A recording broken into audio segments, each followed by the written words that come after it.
छोड़ बीजेपी का दामन थाम चुके ज्योतिरादित्य सिंधिया को लेकर गुरुवार को राहुल गांधी ने खुलकर अपनी बात रखी। राहुल ने कहा कि ये विचारधारा की लड़ाई है। ज्योतिरादित्य सिंधिया की विचारधारा मैं जानता हूं। उन्होंने अपनी विचारधारा जेब में रख ली है। अपने पुराने साथी सिंधिया के बारे में राहुल ने कहा कि मैं तो 7वीं क्लास में था।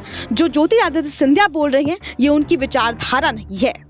सिंधिया के बीजेपी में शामिल होने पर राहुल गांधी ने कहा कि राजनीतिक रूप से सिंधिया को लगा कि वे सेफ कर रहे हैं, इसलिए उन्होंने आरएसएस का झंडा पकड़ लिया। राहुल ने कहा कि सिंधिया को बीजेपी में सम्मान नहीं मिलेगा।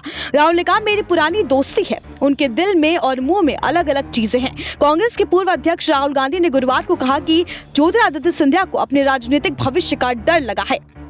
वो आरएसएस और बीजेपी के साथ चले गए। गांधी ने यह दावा किया कि सिंधिया को बीजेपी में वो सम्मान नहीं मिलेगा जो कांग्रेस में मिल रहा था और इसका अंदाजा उन्हें हो जाएगा। बता दें उन्होंने संसद परिसर में कहा कि सिंधिया जी को बहुत अच्छी तरह जानता हूं, उनकी विचारधारा को जानता हूं। वो मेरे साथ कॉलेज में थे। उन्हें अपने राजनीतिक भविष्य को लेकर डर लगा। उन्होंने अपनी विचारधारा को जेब में डाल दिया और आरएसएस के साथ चले गए। कांग्रेस नेता ने कहा कि वास्तविकता है कि उन्हें वहां सम्मान नहीं मिलेगा। वो समझ जाएंगे। उनके दिल्ली में जो है मुंह से जो निकल रहा है वो अलग अलग चीज है। गौरतलब है कि सिंधिया के कांग्रेस छोड़ने बीजेपी में शामिल होने के बाद गांधी ने पहली बार खुलकर प्रतिक्रिया व्यक्त की। सिंधिया उनके करीबी में गिने जाते हैं। Bureau report, SPN9 news.